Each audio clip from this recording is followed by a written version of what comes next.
young, welcome to the show. It's Taylor the Faded, where we break down the bets, no need to debate it. From the spreads to the odds, we got the insight.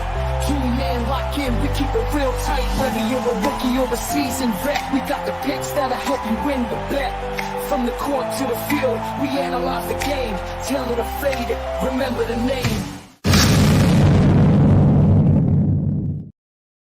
Yeah, Zoe, you already motherfucking know. Yeah, we feeling very professional today. Shout out to Rob Raleigh, really, man. Shout out, man. Rob's the GOAT, man.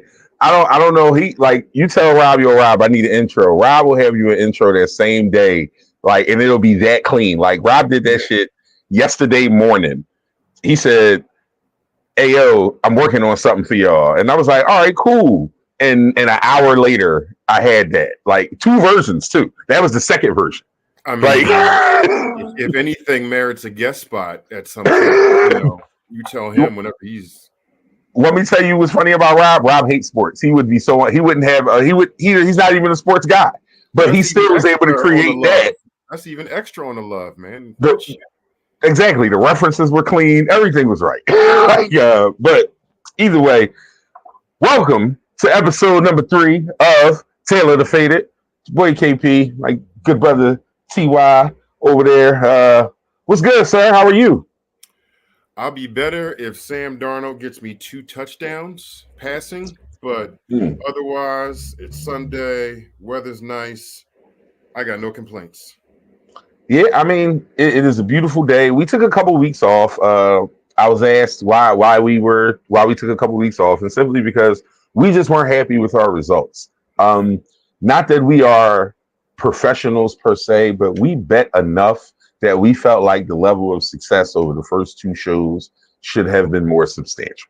And to that point, what's a professional? Professional, somebody gets paid for it. When we make a bet and we win, we get paid for it. Yeah. No. So we're at the very least semi-pro, and that's still that was not a quality enough performance for that level, for sure. Yeah, and the most important thing about that time off was just to kind of reevaluate the strategy. Felt like we were given too big of legs. I personally felt like I could do more research into things that I was posting up. So like I feel, and it's not like we retired. In the 2 weeks we haven't been on, we've been talking all the time, and we've been getting some good hits in. So feels like you've been whooping all kinds of baseball ass, nigga. I'm not. Hey, man, I've been cooking in baseball, y'all. I can't even lie. If you don't know baseball betting, you're not going to profit from it or have any fun with it. But yeah, I also know baseball betting and not have any fun with it. I actually cooked last night. My man Shohei, straight home run bet. Yeah, I knew Tatis was cooking too, so I come by. It was a good night on that note. But Tatis 1-2? Huh? No, Tatis had 2 bases. I put them both on. I put them on a 2 base ticket, and then I played them straight for home runs. Okay, yeah. I took the Phillies, man, because I'm an idiot and a glutton for punishment. So you know what I took? I took Trey Turner and Bryce Harper for first home run, for home run, and I didn't take Schwarber because Schwarber sometimes takes a little while to get going. Right, or swings immediately and knocks at the very first pitch at a goddamn exactly. Man. So yeah. But either way, we're back. We got some new strategies. We got a few little things that we're doing. For those of you, I'm thinking about it. I 4-legger on the UFC last night. I don't know if you saw that the UFC pay-per-view last night, but Alex, I knew it was one, but I didn't necessarily. Package, man, like he made this man's face look like hamburger. Like the last leg I needed was Pereira by KO in 4th round. He beat that man into submission. So shout out to them. Yes, indeed. So Ty kind of mentioned the amount of legs on some of these parlays we run in.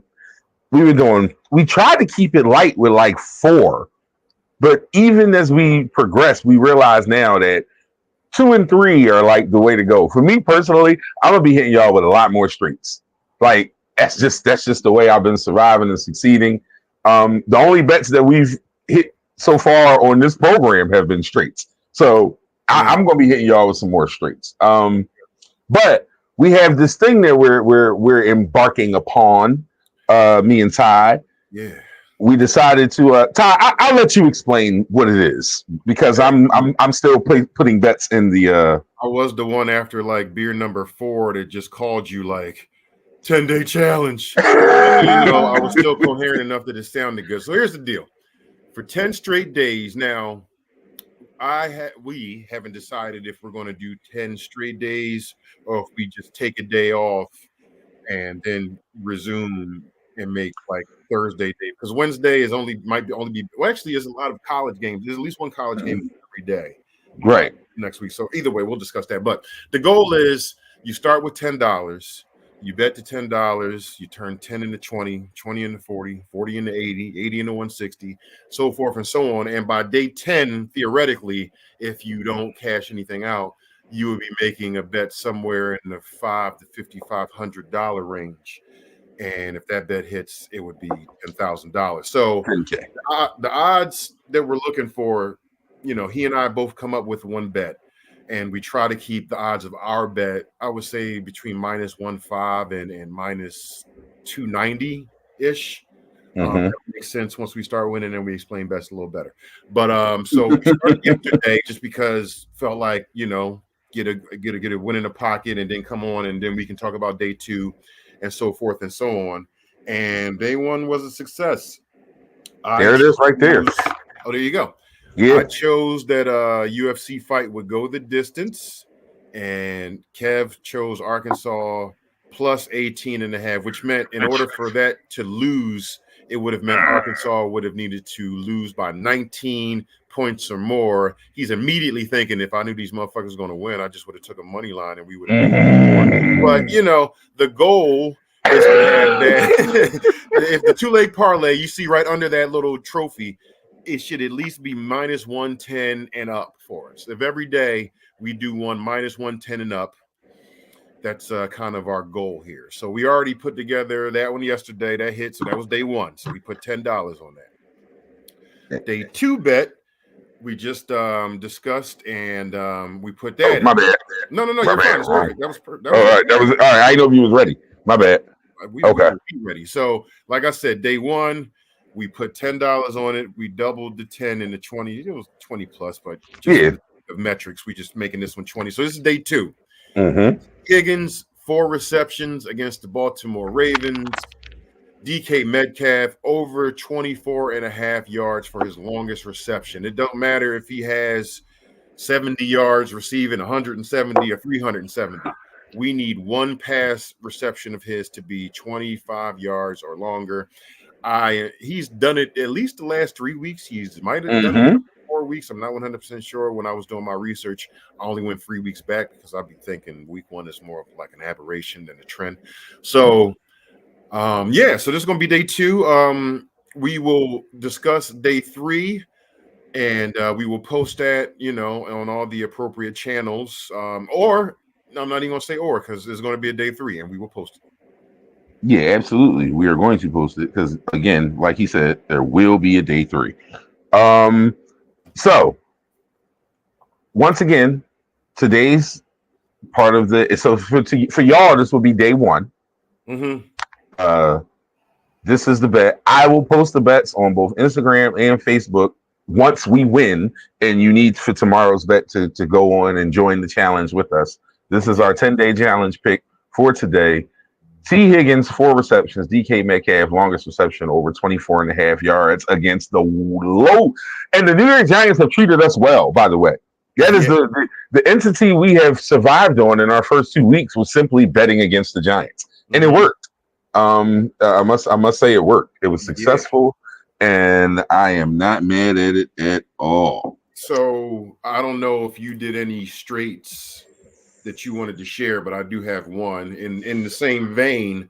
Okay. We were just talking about in how we hit money line betting against the Giants 2 weeks in a row. This week, I took the Colts money line. and they're a dog. I think they're a dog because there's some uncertainty around Anthony Richardson. Personally, I feel better about it with Joe Flacco playing. Wait a minute. Are you saying you said against the Giants No. Oh, The okay. Colts are playing the Jaguars. Jaguars. Okay. My bad. Yeah, my bad. Okay. No, I should have said who they were playing. You're right. The Colts are playing the Jaguars. Jaguars are 0-4, and the Colts are the underdog. So Wow. I like. Why? Because of Flacco, you think? I don't know what else you would point to if they 0-4 and there's some, but like even when Flacco played, like I feel like the traditional offense is enough to crush him either way because he puts up good numbers, and the Jaguars are free falling at the moment. So I'm currently tailing you on that. Just to be super transparent about what's happening because I like your logic in it. That's a bad football team right now. And we're not going to act like they are something other than. They are a bad football team. Like, show me. Like, if you show me that it ain't the way, then I will change my opinion. But right now, at this very moment, the Colts are plus 160. So if you bet $10, you will win your 10 back and an additional $16. Yeah. And that seems like pretty sound math to me. The only money line pick that I really was like kind of looking at today, I don't know why I like the Bengals so much today, but I do. They got to be a dog too, yeah. No, they're a dog. They're a dog against the Ravens. They play the Ravens. I don't know why I like them, and if you don't like them for outright, hold up, let me just make sure I got my numbers correct. I don't want to 120 right now. Plus 120 for money line. Mm-hmm. That line, based on their record, should be way bigger. So that's why I like them. That's what I like. The 120 surprised me. I am going to respectfully disagree, especially with the momentum the Ravens have, man. Like, I feel like they figured it out the last 2 weeks, and this is pretty simple blueprint to keep, you know. Yeah, I just know how division games are. Oh, yeah. A team with their back against the wall. Like I said, that line being plus 120. I don't know, man. Something about that is screaming. That's impossible. Something about that is screaming. But I'm not going to officially tell you guys to do that. I'm not going to officially tell. But what I am going to officially tell you guys to do, and I've been cooking on touchdowns lately. Ty told me I'm in charge of touchdowns now.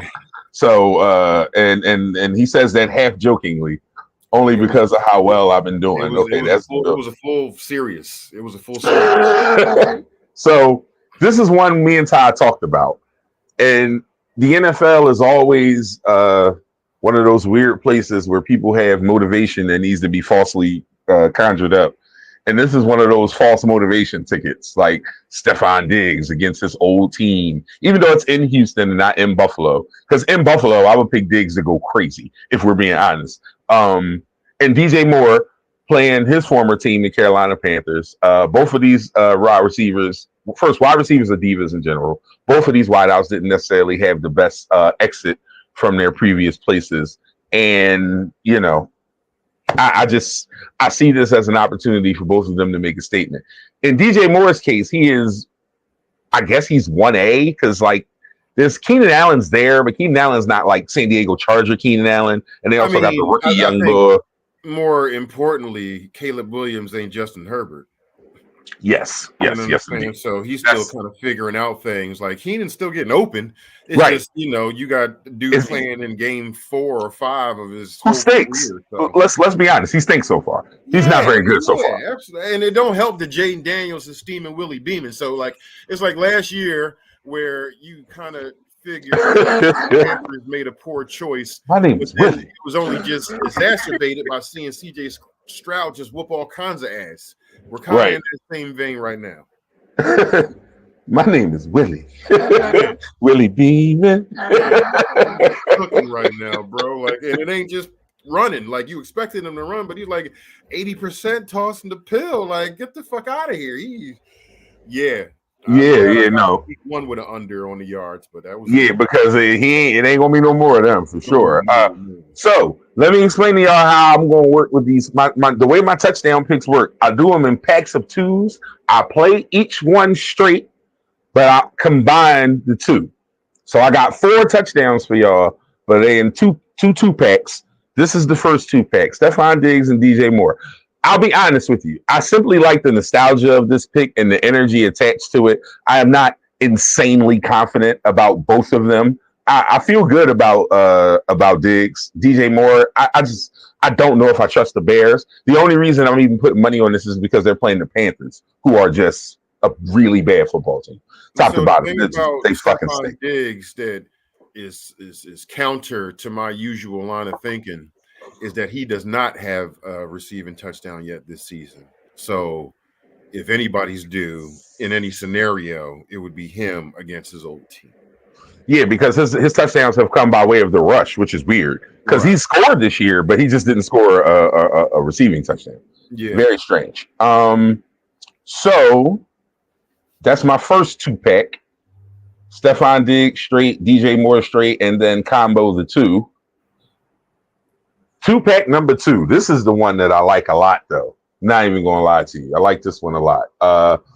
I'll start with so I got T. Higgins for anytime touchdown, and I got Brian Thomas Jr. of the Jags for anytime touchdown.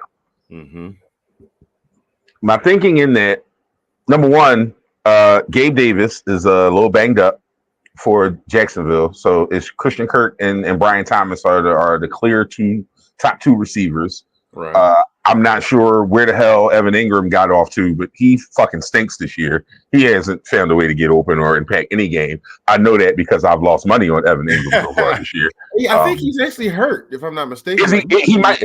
I mean, he wasn't at the beginning. He was just bad. He might be hurt now. You're absolutely correct about that. But either way, Thomas he's a rookie out of LSU, I believe. But he's impacted. He's had a lot of catches, a lot of yards. He's involved. He is the clear number 2 receiver on this team. The Colts will certainly do their best to keep Christian Kirk from becoming the person that hurts them. Thomas has come close over the last couple of weeks. I just think it's time. I think it's time for him. I very much my same thinking with T. Higgins. Jamar Chase has been going crazy the last couple of weeks. You know the coverages will be rolled towards him. Higgins came in getting off an injury. This is, I think, his 3rd game back since his injury. Usually this is around the time where a receiver like him really, like, he had a good week last week, 6 catches, I think, if I'm not mistaken. I like Higgins to break out and hit the end zone for the first time this year. I feel good about both of these. I played them both straight. I would be confident if I would have bought either one of them straight. I really like them as a little 2-pack. We'll see how it goes. Had we been on earlier, my favorite player today was Allen Lazard, because Allen Lazard makes me a lot of money, and if you don't know, he scored. So yeah, man. God damn, so much fun with that. But yeah, so those are my 4. You got T. Higgins and Brian Thomas together, and then you got Stefon Diggs, DJ Moore together. If you like one or the other, or you want to play, superhero and throw all 4 on one ticket, show me that. If that's what you end up doing, I'd love to see that, especially if it hits, because that'll be fan goddamn tastic. Like, but those are those are the touchdown picks. That's how I'm feeling about those right now. Let me get Ty straight up for those who may or may not want to partake in that. But go ahead, Ty. Tell me what you got, and I'll get it on the screen as you narrate it. You mean other than this Colts one? Yeah. If you have anything else. I mean, yeah, you saw that marathon thing I sent you. Oh yeah. You know what? Do you want me to? Oh, I'll post that. I didn't know if you wanted me to post that or not, bro. I got you. Hold up. Let me get that up. Yeah. Why not? Let me get that up. And you don't have to select everything that's on there. I just kind of basically I did like 3 games back, like I said, because week 1 don't really count much for me. So I did 3 games worth of research on all the ones that I sent you. And it just made the most sense to put them all on the mega joint. But I only put like $1 on it. You know what I'm saying? The rent will still be paid. So like, yeah, it's pretty plus. So what the real thing to do is to break down each single game parlay. Right. Then just like I put something on each one of them. Like Derrick Henry's been killing over 100 yards the last 2 weeks. Kev already likes Joe Burrow to win this, so Cincinnati to win this. Throwing 2 pass touchdowns doesn't seem beyond the realm of possibility. He's definitely done it the last 2 weeks in a row. I don't have the notes in front of me, so I can't see. For sure, he has. So that's plus 215. If you just want to take that, awesome. The Bills Texans game. Nico Collins is just a goddamn animal right now. Like, goddamn. Over 10 targets for the past 2 weeks. I think he had 10 receptions. With Stephon Diggs and Tank Dell and Dalton Schultz all getting, like, they're all eating. Like, everyone's eating it. Shows you how nasty CJ Stroud is right now. So it's like paid in full down that motherfucker. Everybody eats. Everybody eats. I like both of them to get at least 5 receptions. And them two getting 5 is plus 122. That's good. Jaden Daniels gets, like, I think his lowest total of rushing so far this year was like 37, 38. So taking him at 40 felt good. Deshaun Watson has not thrown over 200 yards yet this season. Being a trend guy, I don't see why today would be today. So I have him for under 212 and a half yards. Geno Smith has just been throwing the shit out of the football. He's been averaging, I think, over 285. It's crazy how good Geno Smith got once he got the goddamn he became the quarterback everyone assumed he was going to be all those years ago. That just lets you know that unless you're Aaron Rodgers, the Jets just make you shit. I mean, and to that point, you could Sam Darnold. Yeah, that's what I'm saying. Like, that's crazy what he's doing, bro. It's actually kind of wild what he's doing. Mm-hmm. Like, because I never believed in Sam Darnold. I'm one of those people. Like, respectfully, and or however you want to take it, if not respectfully, whatever the fuck. But I've always been one of those, like, Sam Darnold got to show me ass to people. Mm-hmm. So, like, it's very good to I'm happy for that, brother. I ain't gonna lie. Like, I'm cool with him. With 2 pass touchdowns in this game, but neither here nor there. The ones that you can't see under the Geno Smith 250, I got DK Metcalf for 80 yards. I got Miami's quarterback Tyler Huntley for under 160 and a half. Boy, that boy can't throw the ball to save his life. I'm sorry. 5 catches. That all, when I did it this morning, came to plus 195.44, meaning if you put $1 on it, that dollar will win you $195.44. Now that would be a hell of a Sunday. I can't say that I like I said, just putting $1 on it, that's a nice little return. Like, as far as returns go, it don't get much better. But save some so that you can put it on the individual single game parlays and get some W's with those, even if they don't all hit. A couple of them. One or two of those is definitely going to hit. All of them, so we'll see. Yeah. All right. So let's do a quick recap.